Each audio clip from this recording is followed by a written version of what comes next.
Bonjour à tous, merci beaucoup de l'accueil. Et donc, malgré le titre de la présentation, on va essayer quand même d'aller vers tout ce qui est réduction des intrants. Donc, on va parler de meilleure résolution spatiale et temporelle pour le suivi des bioagresseurs.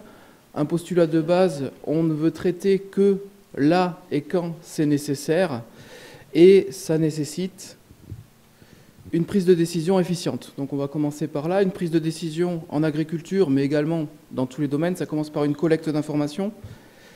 On a ensuite des règles de décision. C'est une façon de généraliser tout ce qui est modèle, etc. Ensuite, on opère une action, ou on n'opère pas d'action, selon le cas. On évalue cette action, et ensuite, on a un retour sur la collecte d'informations, les règles de décision, une amélioration continue, en fait, de cette prise de décision. Et ce raisonnement qu'on connaît bien dans les phytos classiques, où pour les produits de biocontrôle, quand on parle de substitution, on pense tout de suite aux produits de biocontrôle, j'imagine qu'on a besoin de collecte d'informations encore plus forte. Encore plus forte, mais ça j'y reviendrai tout à l'heure. L'objectif, c'est une prise de décision efficiente, précise dans le temps, ça c'est ce qui va être la résolution temporelle, précise dans l'espace, la résolution spatiale, pour maximiser l'efficience des intrants.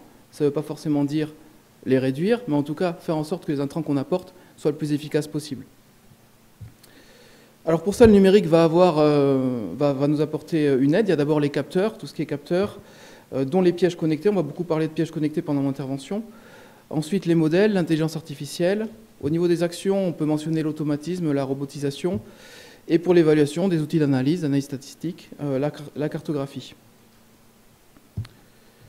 Alors, si on parle de résolution temporelle, là j'ai figuré un petit graphique où on voit le suivi de capture de ravageurs sur un piège connecté, donc la courbe en rouge, et la comparaison avec ce qui serait un suivi manuel, où on voit qu'on a une résolution temporelle qui est moindre, avec un gap de temps qui peut aller jusqu'à plusieurs jours, ici sur cet exemple 9 jours, entre le captage de l'information dans les deux cas.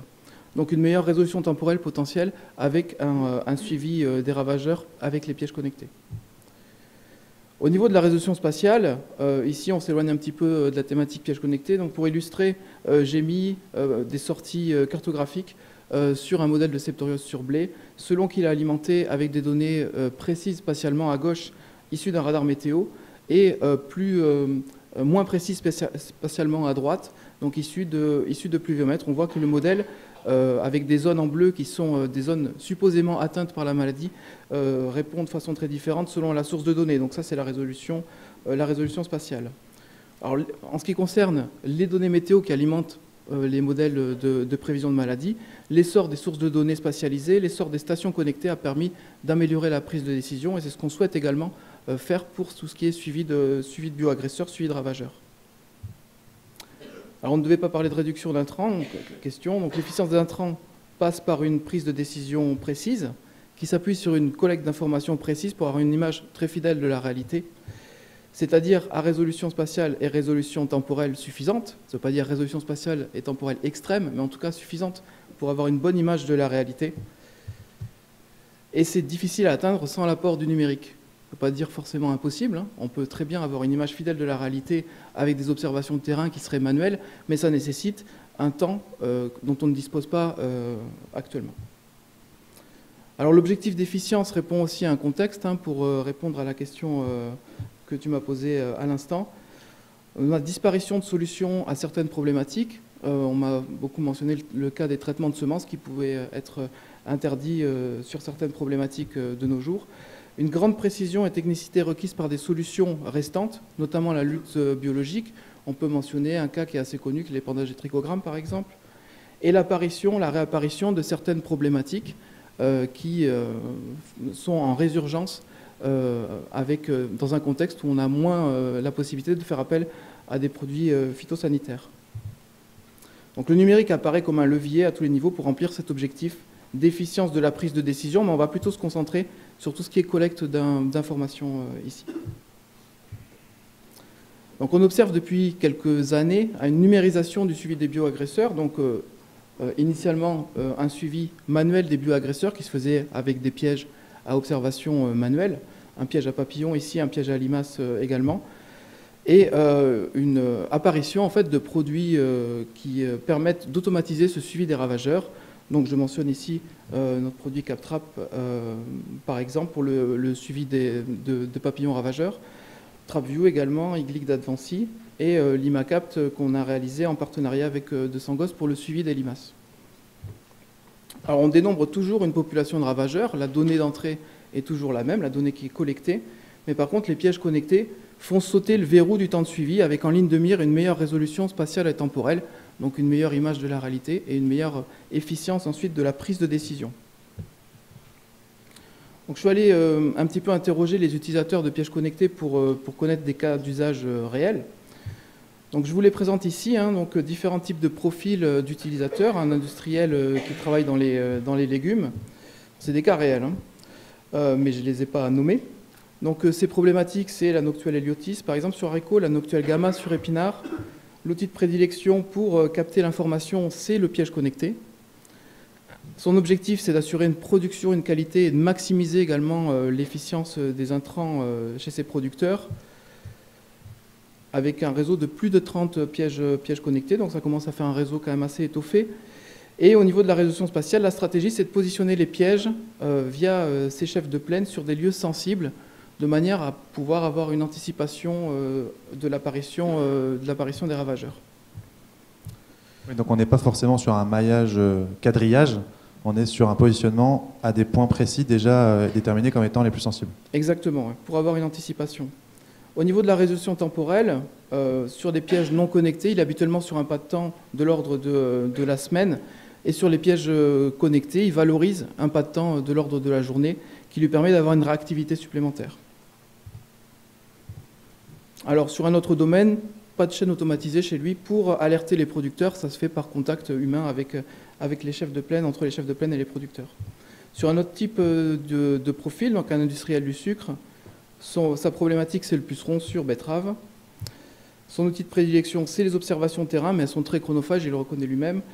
Et son objectif c'est d'améliorer l'efficience du traitement et d'éviter également la surprotection, ce qui est revenu dans la discussion. Avec 6 pièges connectés en test pour pouvoir passer progressivement sur du suivi automatisé et non plus du suivi par observation manuelle.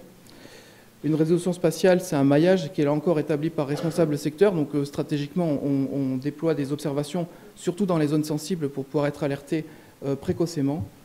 Avec une résolution temporelle qui est actuellement trop faible sur des observations manuelles, parce que c'est un ravageur qui est très fluctuant selon la météo. Et là encore, pas de chaîne automatisée pour alerter les producteurs. Donc on passe par d'autres biais, le BSV, les notes par email ou le contact direct.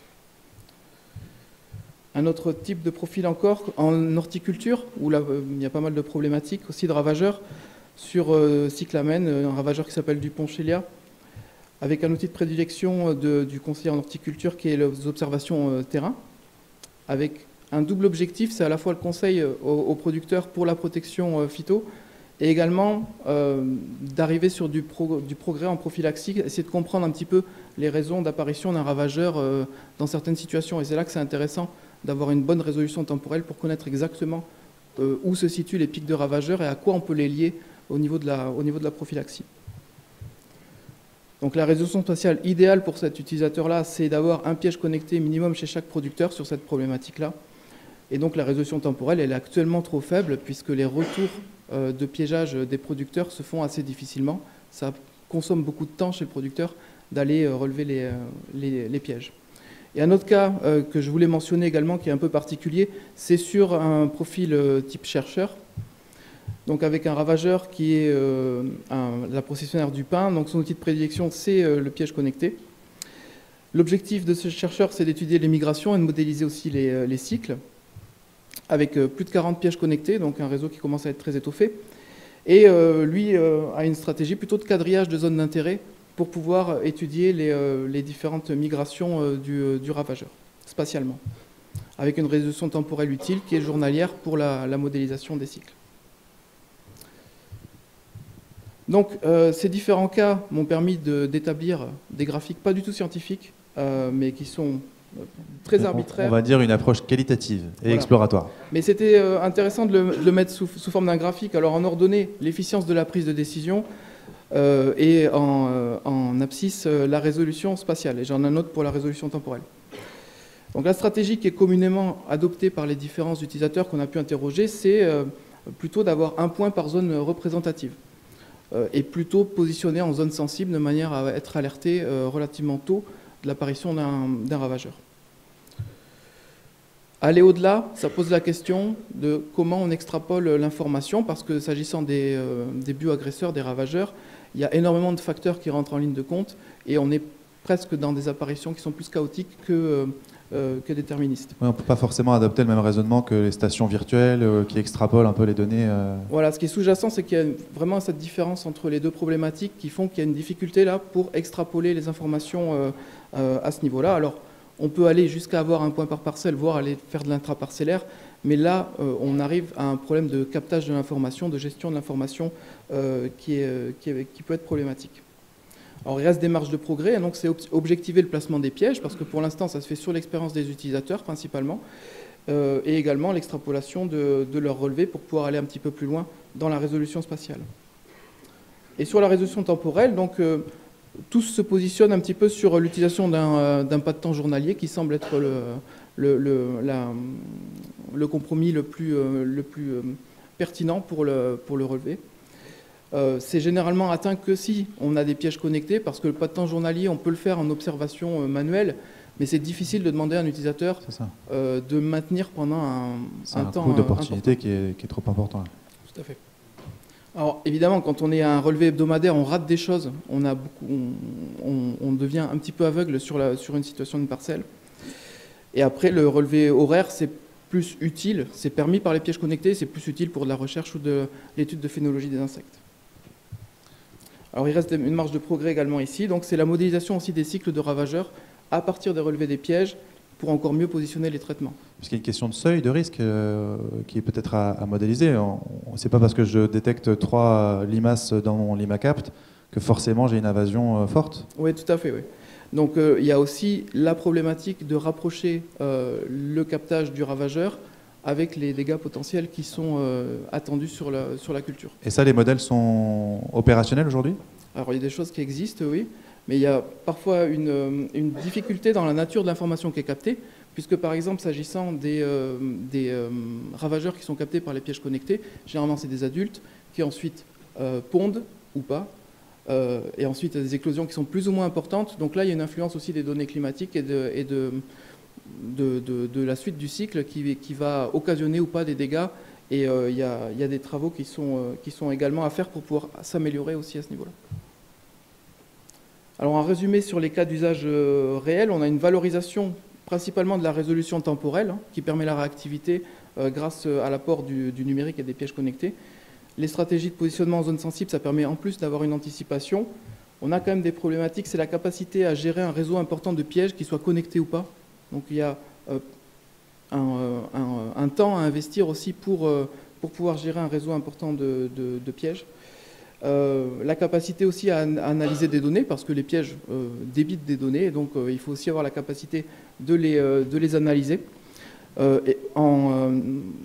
niveau de l'extrapolation des données, mais aussi au niveau du volume des données et aussi au niveau de la nature des données, parce qu'on ne va pas forcément capter la même information avec un piège connecté et avec un piège manuel, parce que ce ne sera pas forcément la même grandeur qui sera mesurée. Si je prends le limacapt par exemple, on observe les limaces en liberté, si je puis dire, sur une zone de terrain. Donc on les voit en dynamique, alors qu'on vient d'un mode de piégeage manuel qui était un instantané en fait, de la présence des limaces le matin sur un piège à relever manuel. Donc il peut y avoir aussi un travail d'adaptation des seuils et d'adaptation du conseil à ce niveau-là. Et après, il y a la capacité à déployer un conseil ciblé, c'est-à-dire les vecteurs numériques qui permettent d'aller toucher de façon ciblée les agriculteurs pour le déploiement du conseil. Et ça, on est encore assez loin d'avoir quelque chose de pleinement automatisé. C'est ça, on ne voit pas une intégration depuis la captation jusqu'à l'information de l'agriculteur en direct. Tout à fait. Alors on a des perspectives quand même, la possibilité d'une chaîne automatisée justement de décision sur des problématiques ciblées. On peut imaginer un piège connecté avec une règle de décision et qui déclenche un épandage par drone sur les trichogrammes par exemple, ou l'activation d'une confusion sexuelle en fonction du captage des ravageurs sans aucune intervention humaine ou avec une intervention humaine limitée. Il y a l'intégration également de données agroclimatiques pour chaîner la détection du ravageur et la modélisation des cycles suivants du ravageur, qui est une perspective intéressante pour améliorer, là encore, la prise de décision. Et également l'utilisation de pièges connectés pour améliorer la connaissance des ravageurs. Donc on appuie sur la phénologie, utiliser le fait qu'on fait des relevés horaires pour connaître exactement le comportement du ravageur. Et également des pièges à plus large spectre pour arriver à capter une problématique qui est assez partagée par tous les utilisateurs, c'est les ravageurs émergents. Donc les ravageurs qui n'étaient pas habitués à avoir à gérer et qui apparaissent sur une culture donnée. D'être dans une logique presque d'épidémio-surveillance, version bioagresseur. Tout à fait. Ouais. Et là, il peut y avoir un apport intéressant des pièges connectés, mais à plus large spectre. Voilà, est-ce qu'on a, avant que tu te fasses applaudir pour cette intervention synthétique, merci beaucoup, est-ce qu'on a quelques chiffres clés sur la substitution ou à défaut la réduction des intrants liés à l'utilisation de pièges connectés? Alors ça, j'ai oublié de le demander aux utilisateurs. Je leur ai demandé, c'est très compliqué de le chiffrer justement, mais tous sont plus dans une logique de efficience justement des intrants et parce que des chiffres théoriques sur la réduction d'intrants, quand on a une très bonne prise de décision, une prise de décision parfaite, ça, ils existent, on les connaît. Il y a eu plusieurs publications de fait, selon la culture, on diminue de 50%, de 30% le nombre de traitements, mais ça, c'est les conditions idéales. Et on n'est pas dans ces conditions idéales puisqu'on capte une information qui n'est pas forcément fidèle à la situation d'une parcelle, à cause de la résolution spatiale, à cause de la résolution temporelle. Donc, c'est ce genre de dispositif-là, ce genre de chaîne de décision numérique, ça permettra d'aller vers ces taux de réduction-là. Et ça, c'est l'objectif des utilisateurs. Et du coup, est-ce qu'on peut dire qu'à terme, l'utilisation d'un piège connecté peut être un des leviers pour le déploiement de produits de biocontrôle? Est-ce que ça va lever des freins à l'utilisation de produits de biocontrôle? Ah oui, je pense que ça va lever pas mal de freins à cette utilisation-là, hein, puisque ça permettra, notamment la résolution temporelle, de positionner très précisément des produits qui ont besoin d'être positionnés précisément pour être efficaces. Et je reviens sur la dernière question, sur la résolution spatiale. Tu l'as un peu abordé, et puis ce que tu abordes là l'évoque aussi. La notion de zone représentative, elle n'est pas forcément évidente, j'imagine, pour les techniciens. Ou en tout cas, c'est à dire d'experts, en quelque sorte. Alors, c'est à dire d'experts. Le numérique peut... D'experts ou d'empirie, on va dire. Alors, oui, il y a de l'empirique, oui, mais alors, ce que disent les experts, généralement, c'est plutôt correct. La question, c'est qu'est-ce qu'on peut faire mieux avec du numérique? Est-ce qu'on peut arriver à avoir un zonage qui est encore plus pertinent que celui qui est donné par les experts avec du numérique? C'est un challenge qu'il faut relever pour pouvoir améliorer le positionnement idéal des pièges. C'est quelque chose sur lequel on travaille, en effet. Parfait, merci beaucoup. On peut l'applaudir. Merci. Merci Julien.